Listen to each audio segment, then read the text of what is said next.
Zelensky সুর নরম করেছে, তিনি অনুতপ্ত, একথা জানিয়েছে যুক্তরাষ্ট্রকে। খবর হচ্ছে, অনুতাপ জানিয়ে জেলেনস্কি বলেন, ট্রাম্পের বলিষ্ঠ নেতৃত্বের অধীনে কাজ করতে প্রস্তুত আছেন তিনি। ট্রাম্প বলেছিল, যদি দুঃখ প্রকাশ করে তারা ক্ষমা চায়, তাহলে যুক্তরাষ্ট্র আলোচনায় বসতে প্রস্তুত। অর্থাৎ খনিজ চুক্তি যেটা বাতিল হয়েছিল এবং যেই যুদ্ধবিরতি চুক্তি বা শান্তি চুক্তি যেটি রীতিমতো ভেস্তে গিয়েছিল, সেটা আবার শুরু হতে পারে যদি জেলেনস্কি অনুতপ্ত হয়, ক্ষমা চায় এবং দুঃখ প্রকাশ করে। বিষয়টা একটু টেকনিক্যালি তাই হলো যে তিনি যে অনুতপ্ত সেটা জানিয়েছেন এবং বলেছেন যে যুক্তরাষ্ট্রের অধীনে ইউক্রেন কাজ করতে প্রস্তুত আছেন। সম্ভবত ইউরোপের নেতারা জেলেনস্কি একটু ঠান্ডা করেছে, একটু কৌশলী হতে বলেছে, তারই হয়তো এটা অংশ হতে পারে। হোয়াইট হাউসে যুক্তরাষ্ট্রের প্রেসিডেন্ট ডোনাল্ড ট্রাম্পের সঙ্গে বৈঠকে বাকবিতণ্ডা হওয়াকে অনুতাপের বিষয় বলে উল্লেখ করেছেন ইউক্রেনের প্রেসিডেন্ট ভলোদিমির জেলেনস্কি।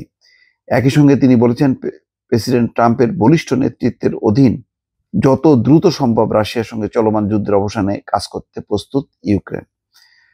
যুক্তরাষ্ট্র ইউক্রেনের সব ধরনের সামরিক সহায়তা স্থগিত করার পর আজ মঙ্গলবার এক বিবৃতিতে এই কথা বলেছে ইউক্রেন। অর্থাৎ সমস্ত সামরিক সহায়তা বন্ধ করা মানে একটা বিশাল ধাক্কা। এরপরে আর ইউক্রেন আসলে যুদ্ধ করার মতন অবস্থা থাকবে না।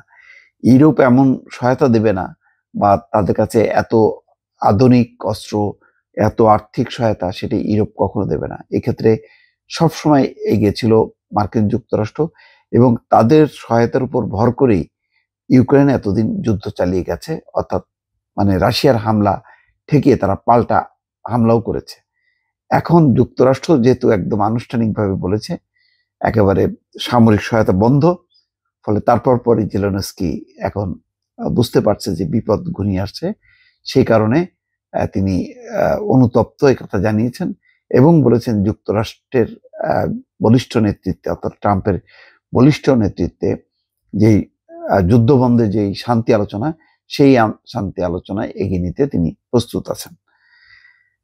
এক্সে সাবেক টুইটার এক পোস্টে দেওয়া বিবৃতিতে জেলেনস্কি বলেছেন, ওয়াশিংটনের হোয়াইট হাউসে শুক্রবার আমাদের বৈঠক যেভাবে এগিয়ে যাওয়ার কথা ছিল তা হয়নি। এভাবে ঘটনাটি হওয়াটা অনুতাপের। এখন সঠিক কাজ করার সময়। জেলেনস্কি বলেছেন, আমার টিম ও আমি প্রস্তুত রয়েছি প্রেসিডেন্ট ট্রাম্পের বলিষ্ঠ নেতৃত্বের অধীনে শান্তি প্রতিষ্ঠার জন্য কাজ করতে, যেটা স্থায়ী হয়। গত শুক্রবার হোয়াইট হাউস ওভাল অফিসে সাংবাদিকদের সামনে বৈঠকে বসেন প্রেসিডেন্ট ডোনাল্ড ট্রাম্প এবং ভলোদিমির জেলেনস্কি। বৈঠকের এক পর্যায়ে তাদের মধ্যে বাকবিতণ্ডা হয়। ওই বৈঠক শেষে দুই প্রেসিডেন্টের যৌথ সংবাদ সম্মেলনও বাতিল হয় এবং চুক্তি হবার যে কথা ছিল ইউক্রেনের মানে বিরল খনিজ পদার্থ নিয়ে, এবং সেই চুক্তিও আর হয়নি। ওই বৈঠকের পর ওই ঘটনার জন্য ইউক্রেনের প্রেসিডেন্টকে ক্ষমা চাইতে বলেন যুক্তরাষ্ট্রের পররাষ্ট্রমন্ত্রী মার্কো রুবিও। এরপর ইউক্রেনকে সব ধরনের সামরিক সহায়তা স্থগিতের ঘোষণা দেয়।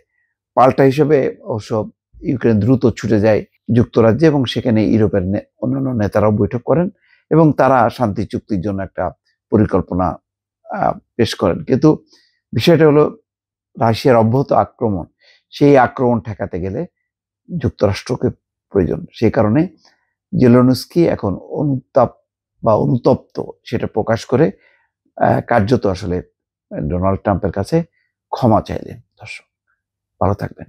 আল্লাহ হাফেজ।